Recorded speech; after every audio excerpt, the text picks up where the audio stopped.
Thanks for babysitting during spring break. I was dumbfounded by my sister's sudden appearance at my house.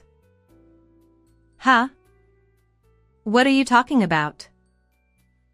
As I instinctively asked, the next moment, I was shocked. I left him in the backyard shed. Trembling with fear, I hurried there.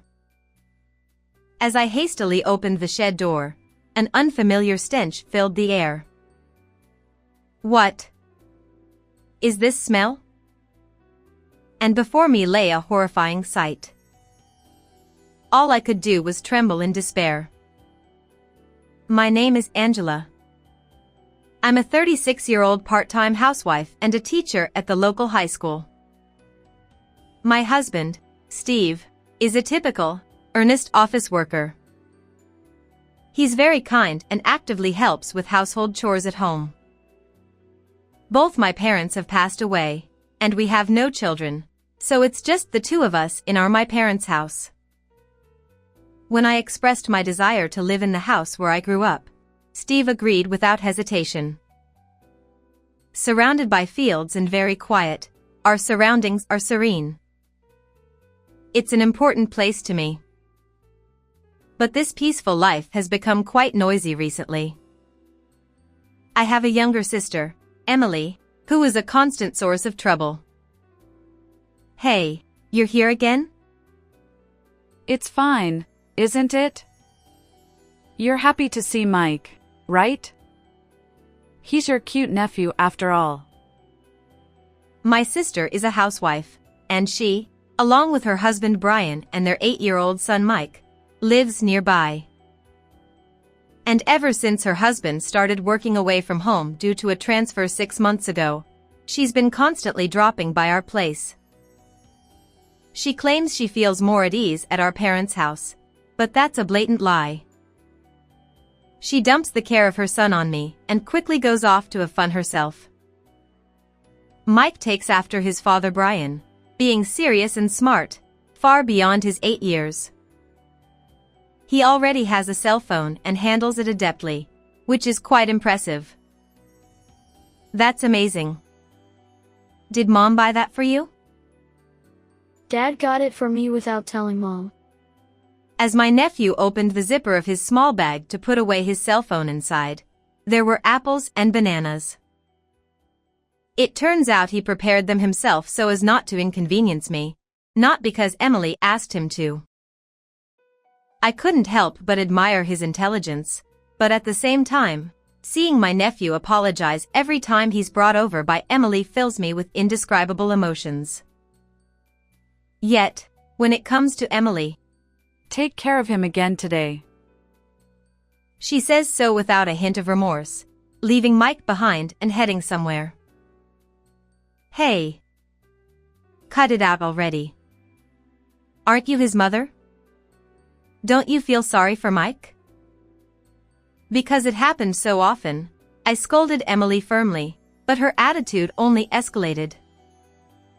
When there was a school holiday, You're off work, right? and she would leave Mike without waiting for my response.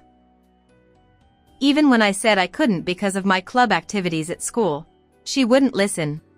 Then I'll ask your husband. It's fine. In the end, she even said that. Steve's tired from work too, you know? Then you take care of him, big sis. Steve, being my sister's brother-in-law, couldn't assert himself against Emily. Moreover, he loves children, and perhaps he feels sorry for Mike. He happily took care of my nephew when I was at work. But the kinder Steve was, the more guilty I felt towards him. I'm going home. I'll be fine by myself. Perhaps sensing the atmosphere, my nephew said so, but I couldn't leave an 8-year-old alone. Sorry, Auntie. Why are you apologizing? I'm happy to have you here, Mike. Mom doesn't like me. That's not true. Even though I denied it, my nephew remained with a gloomy expression. Seeing that face, my heart ached, but at the same time, I felt irritated towards my sister for making her child say such things. However, Emily pays no mind to me or Mike's feelings. Leaving her son at our house and not returning until late at night became the norm. Despite my growing anger, I was swept into my sister's pace, unable to scold her, and spent my days feeling frustrated. Then, after some time passed, it was the day before the start of spring break. I received a call from my sister. Hey sis, school's out tomorrow, right? Can you take care of Mike for about a week? Here we go again, I sighed. But what on earth could be happening that would require a mother to leave her child for a whole week? No, I can't. I've told you before, even during breaks, teachers still have to work. Besides, a whole week? Are you planning to be hospitalized or something? I asked out of concern. No way. I'm perfectly fine. There's just something I absolutely can't miss. My sister's voice over the phone was lively, unable to conceal her excitement. But even when I asked about the crucial matter, she laughed it off. I instantly knew it was some nonsense. Sorry. I've told you it's impossible. I won't be here for a week either, starting from tomorrow, due to a club activity training camp. I thought my sister would give up after hearing this, but she said, Then I'll ask your husband. Don't be ridiculous. Steve has a regular job, and he's actually going on a business trip for 2 weeks starting tomorrow. So, he can't take care of Mike. What? What's more important than a trip or a business trip? Mike should come first, shouldn't he? I'll return those exact words to you. Some things are just impossible. Give it up this time. I ended the conversation with my sister in a stern tone, exasperated by her selfish reasoning, and forcefully hung up. Surely, Emily would give up on this, I thought. But at that moment, I underestimated my sister. I would later painfully realize how naive I was. A week later, I returned home after the club trip. For the students, it was a fun and rewarding training camp, but for the accompanying teacher, it was a week full of responsibility and exhaustion. Despite it being spring, the unusually high temperatures drained both my energy and stamina. That was tough. I collapsed onto the sofa, exhausted, throwing my bags aside. But just then, the doorbell rang, and when I answered it, there stood my sister. I thought she had brought her son again, but surprisingly, she was alone. Thanks for babysitting during spring break. Huh? What are you talking about? Don't play dumb. You were taking care of Mike, right? I had completely forgotten about the phone call with my sister a week ago. But I distinctly remembered refusing her request. What on earth was Emily talking about? I stared at her, dumbfounded. However, the next moment, a shocking truth emerged. I left Mike in the backyard shed. Didn't you see the note I left on the door? Huh? Don't mess around. I'm busy. Where's Mike? Is he taking a nap? My sister glanced around anxiously toward the back room, and then her eyes landed on my abandoned suitcase. Hey, what's this? What's going on? You didn't really go on that trip, did you? I did. It's work. What? What kind of selfish thing are you doing? Even though I asked you to take care of my son, going on a trip is unacceptable. Isn't Mike more important than work?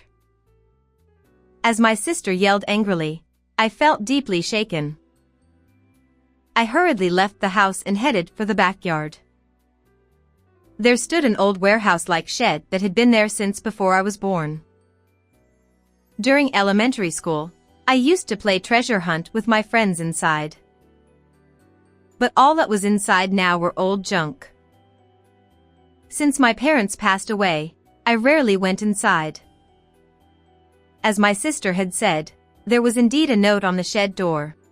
"It's Mike here, so take care of him.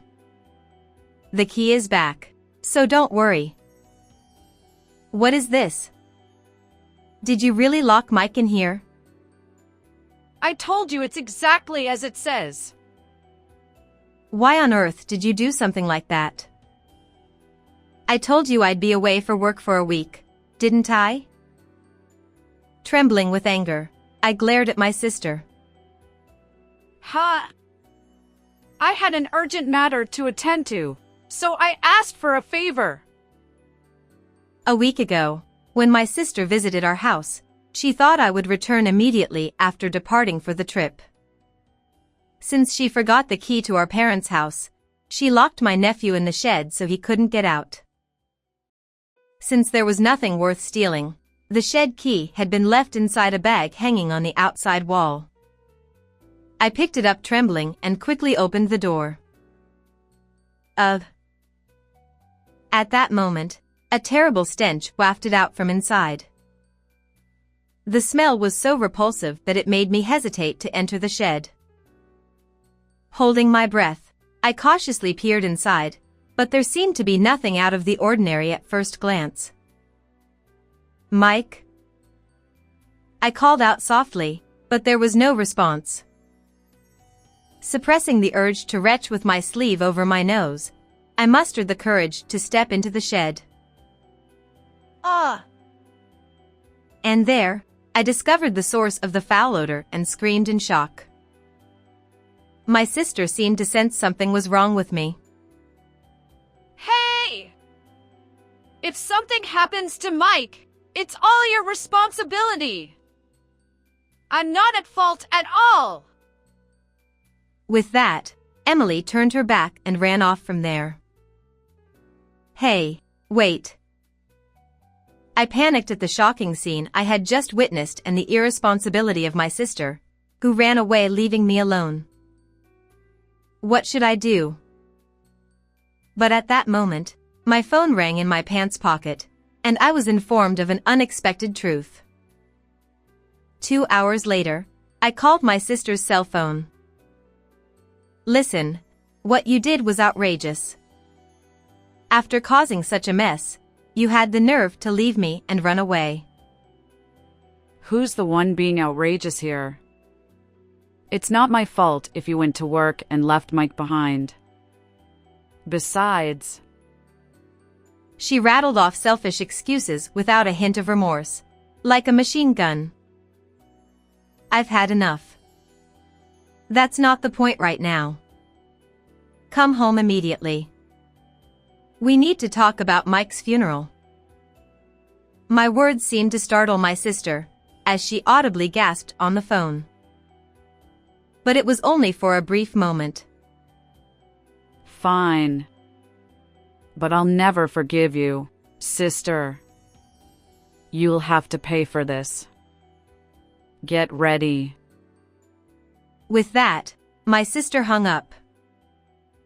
Humph. That's rich coming from you.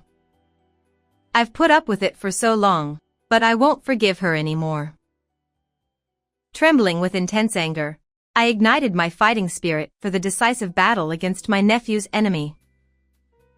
An hour later, Emily arrived. "Where have you been all this time?" I haven't been anywhere. How can you act so casually after causing such a situation? It's not my fault. You shouldn't have gone on the trip. That's it. I didn't do anything wrong. Despite my pressing at the doorstep, my sister showed no remorse and boldly entered the house as if nothing had happened. But the moment she tried to open the door to the living room, she suddenly turned around and bolted out like a rabbit. "Hey, wait." Before I could even shout, a figure came rushing out from the living room and swiftly caught her. "Brian, thank you." The person who I thanked was Emily's husband, Brian. Upon hearing about my nephew, he immediately rushed over from his place. My sister reluctantly returned to the living room, sitting down in front of us with a sullen look. "Do you realize what you've done? Emily's irresponsibility has caused a lot of trouble. You've hurt Mike." Huh? Don't blame me. It's not my fault that you ignored my request. Even so, locking a child in a shed and leaving him there is unforgivable. Think about how Mike must have felt. What's wrong with that? The shed protects from rain and wind. It's better than leaving him outside, isn't it? Although my sister momentarily quieted down with Brian's appearance, her inherent audacity quickly resurfaced. I was astounded by her shamelessness. But this was all expected. I decided to change the direction of my interrogation. "By the way, where were you this past week, leaving Mike alone at my house?" This question clearly hit a nerve with Emily, as her face twitched in response. "Oh. You look pale. Can't say, huh? Maybe you were off on a romantic trip with a man." And just like that, her earlier confidence vanished, and I thrust my phone in front of Emily, who looks pale and speechless now. There, on the screen, were images of my sister and an unfamiliar young man walking arm in arm in her neighborhood. No, that's not it. He's just an old college friend. Oh really? You're doing all this with just a friend? As I slid the screen, it revealed even more revealing images, showing the two of them passionately kissing in public. This was just a celebration of our encounter. We went out for drinks and got carried away while drunk. There's nothing more to it. Oh really? But actually, there's also an audio recording. As I manipulated my phone, the voices of a man and a woman came through. "Looking forward to the trip." My son is on spring break, so I'll leave him with my sister. The female voice unmistakably belonged to Emily. Now, there's no escaping. But you're quite something. Taking advantage of Brian's absence, to lock your son in the shed and go on a romantic trip. No, I don't know. That's not my voice. You're showing a poor attitude at this point. So why did you run away when you saw Brian earlier? Is it because you have something to hide? Confronted with the evidence presented and my intense questioning, my sister trembled uncontrollably. Yet still, she refused to admit anything. This is your conspiracy. To evade responsibility for what happened to Mike, you fabricated fake evidence. What are you talking about? I just got back from the club activity camp. I didn't have time to prepare something like this. Well, it must be Steve, right? Your husband works in the IT industry, doesn't he? He can easily fabricate such evidence. Don't be ridiculous. My husband is on a business trip for 2 weeks, remember? So what? It doesn't matter where he is. As long as he sends the data, he doesn't need to come back. I sighed in exasperation at my sister's stubbornness. Hey, Emily. Do you recognize whose phone this is? Whose? Yours, right? Nope. Actually, this is Mike's cell phone. Huh? What are you talking about, Mike's? That's impossible. I never gave him a cell phone in the first place. My sister burst into laughter, looking triumphant as she glanced at me. But that expression didn't last long. If you're saying so, why don't we ask him directly? Huh? As I called out down the hallway that it's time to come, the door to the living room slowly opened. And there stood none other than my nephew, Mike. Mike? Why? You were supposed to be dead. No way. My sister was terribly shocked to see that her son was alive, almost as if she were seeing a ghost. You don't understand what happened, right? Let me explain so even Emily can understand. Mike was told by his mother that I would come to pick him up, and he was left behind in the shed. Filled with fear, his heart raced, and he tried to push or pull the door open, but nothing worked. Since my sister had locked it, it was only natural. So, he searched for another way out to the outside. What he found was a small window at a slightly higher position. Using an old chair nearby as a platform, he climbed up and easily opened the window, thankfully not rusted, with his own strength. He escaped through there and made his way 10 miles to his aunt's house. My aunt seemed extremely surprised by Mike's sudden arrival. After hearing the situation, she immediately tried to contact me, but Mike stopped her. Apparently, he had overheard the phone conversation between my sister and me and knew that I was going on the trip. So, he persuaded my aunt not to interfere with my work. And when Auntie heard the day I was coming back from the trip, she called me and brought him here. Why did you lie about the funeral then? It's cruel to deceive like that. Well, if I didn't say that, would you have come here? And if Mike had stayed in the shed, we might have actually been preparing for a funeral by now.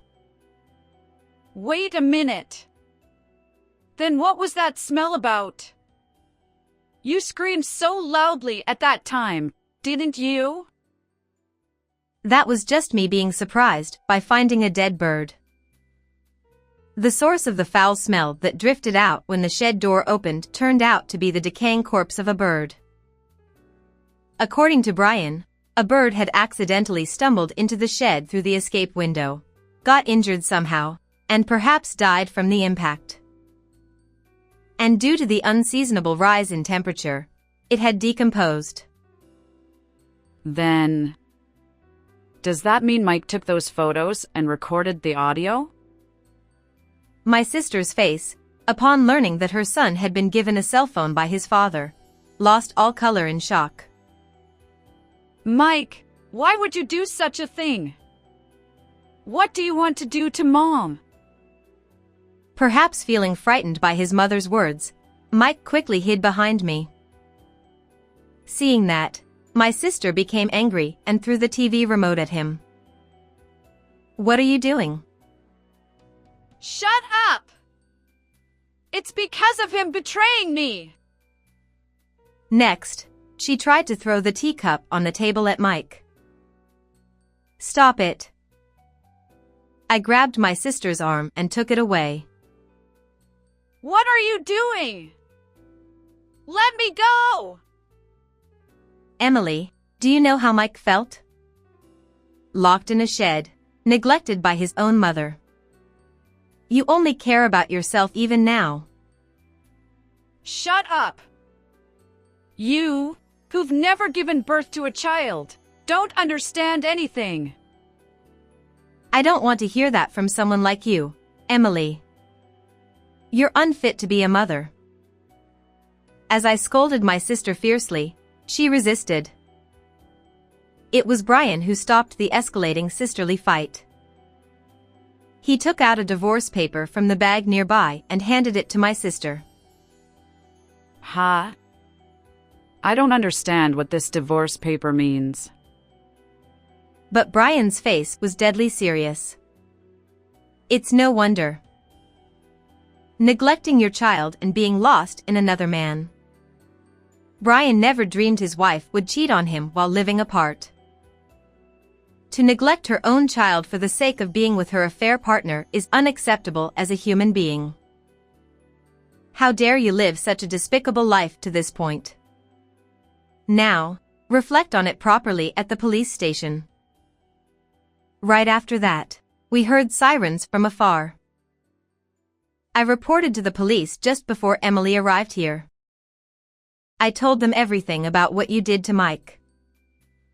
Huh? That's a lie, right? To regret what you did. Then, my sister seemed shocked, lowered her head, and started mumbling something. But it was only for a moment. I'm not at fault. It's all your fault. Damn it. Huh?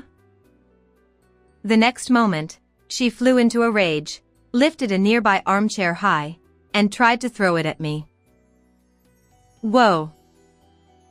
However, Emily, thrown away forcefully by my brother-in-law, was slammed onto the floor with a pained expression. Seeing this, my nephew, who was behind me, approached my sister. Goodbye. He said with a cold expression I had never seen before. This is the end of living a selfish life. There's nothing left for you. No place to live, no one to rely on. Ha ha. My sister was restrained by her husband, her eyes lifeless as she looked bewildered. And I'm cutting ties with you today. You're no longer family or a sister. Never appear in front of any of us again. But, big sis, I don't want that. Don't abandon me. No, it's too late. But, I'm sorry. I'm sorry. My sister apologized while crying, but after all that has happened, there's no way I could forgive her. Reflect on it for the rest of your life. No! A few minutes later, the police arrived. Emily was taken away in the police car, escorted by us. Later, my sister was arrested for neglecting her child. She divorced her husband, paying him $30,000 in damages and $40,000 in child support, and the custody of the child was given to her husband, leaving her with nothing. Even after being released from prison, she would be left destitute. My sister's affair partner was also found by the police with information I provided, and he was arrested for turning a blind eye to the fact that childcare was not being done, and my brother-in-law even demanded $20,000 in damages from the cheating man. He's working multiple part-time jobs to repay it desperately. On the other hand, I live a peaceful life with my husband.